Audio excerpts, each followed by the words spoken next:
মিরাজ কয় নম্বরে ব্যাট করবেন? লিটন দাস কি একাদশে থাকছেন? বাহাতি স্পিনার তানভীরকে কি প্রথম ওয়ানডেতে দেখা যাবে দলে?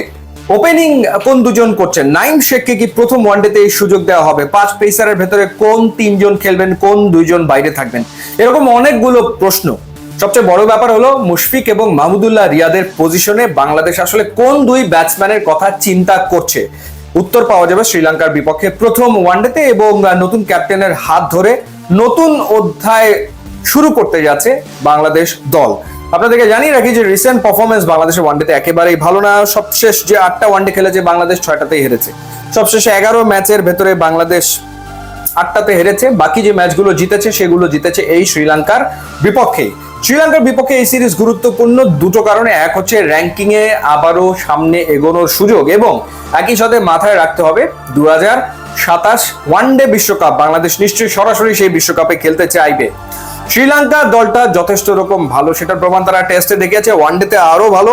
এবং ওয়ানডে লাইন আপের দিকে যদি আমরা তাকাই, স্পেশালি বোলিং ডিপার্টমেন্টের দিকে যদি তাকাই, ওয়ানিন্দু হাসারাঙ্গা, এরপর মাহিশ টিকসানা, এই দুইজন তো রেগুলার আসলে আইপিএল এ খেলেন, top class bowler, world class bowler. এর সাথে রয়েছেন এহসান মালিঙ্গা, আশিত ফার্নান্দো অথবা দিলশান মাধুশাঙ্কা খেলবেন।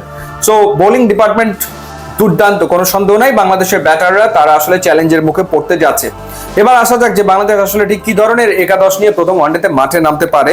মেহেদী হাসান মিরাজ ম্যাচের আগের দিন সংবাদ সম্মেলনে বলেছেন যে মাহমুদুল্লাহ রিয়াদ এবং মুশফিকের জায়গায় তিনি আসলে নিজেকে এবং লিটন কুমার দাসকে চিন্তা করছেন। সেক্ষেত্রে বোঝাই যাচ্ছে যে লিটন আসলে তো থাকছেন প্রথম ওয়ানডেতে, তার ওয়ানডের রেকর্ড যতই খারাপ হোক রিসেন্টলি তিনি আসলে প্রথম ওয়ানডেতে থাকছেন।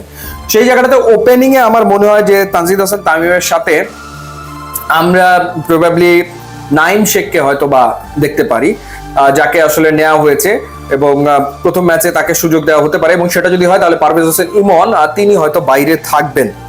এরপর নাম্বার 3 পজিশনে নাজমুল হোসেন শান্ত, নাম্বার 4 পজিশনে তাওহিদ হৃদয়, নাম্বার 5 পজিশনে সেই ক্ষেত্রে লিটন কুমার দাস, নাম্বার 6 পজিশনে সেই ক্ষেত্রে মেহেদী হাসান মিরাজ, নাম্বার 7 পজিশনে জাকের আলী অনিক, নাম্বার 8 পজিশনে রিশাদ হোসেন, অর্থাৎ সেক্ষেত্রে বাহাতি স্পিনার তানভীর প্রবাবলি হয়তো বা প্রথম ম্যাচের একাদশে থাকবেন না।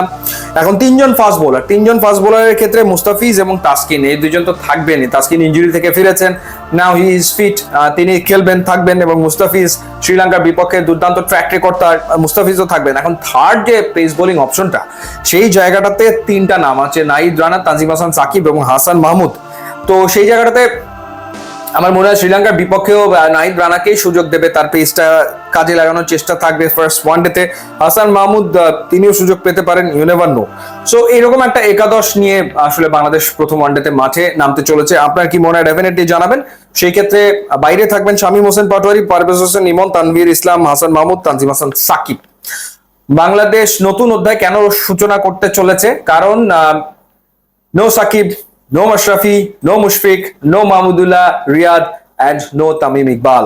সো বাংলাদেশের ক্রিকেটে যে পঞ্চপাণ্ডব, সেই পঞ্চপাণ্ডবকে ছাড়া ওয়ানডেতে বাংলাদেশের একটা নতুন সূচনা হচ্ছে নতুন ক্যাপ্টেন মেহেদী হাসান মিরাজের হাত ধরে।